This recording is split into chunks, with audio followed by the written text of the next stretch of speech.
par Bernard Balto et produit par les frères Dardenne et qui a pour titre le film donc Les enfants sans ombre. Et cet extrait commence par quelques réflexions très pertinentes faites par le professeur Boris Cyrulnik.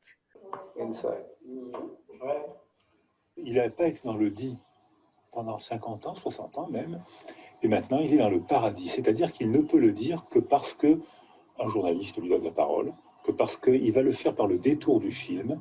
Il ne peut pas dire, ma fille, j'ai quelque chose de terrible à te dire. Il ne peut pas dire comme ça. Mais il peut dire, je vais chercher à comprendre avec l'aide d'un romancier, l'aide d'un cinéaste, l'aide des techniciens, la technique, met à distance l'émotion. Donc je peux dire, on va couper, on va reprendre.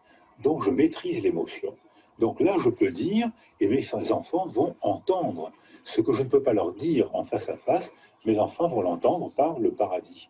Et là, les enfants sont intéressés, et je pense que le héros du film va devenir passionné de la découverte de soi, parce que ça, c'est le paradoxe des enfants cachés, c'est qu'on leur raconte leur histoire. 60 ans plus tard, ils redécouvrent des photos, ils redécouvrent des archives, ils redécouvrent des témoignages. On leur raconte leur enfance, qu'eux-mêmes avaient ignorée ou déniée, parce que c'était insupportable. Donc c'est une résilience tardive.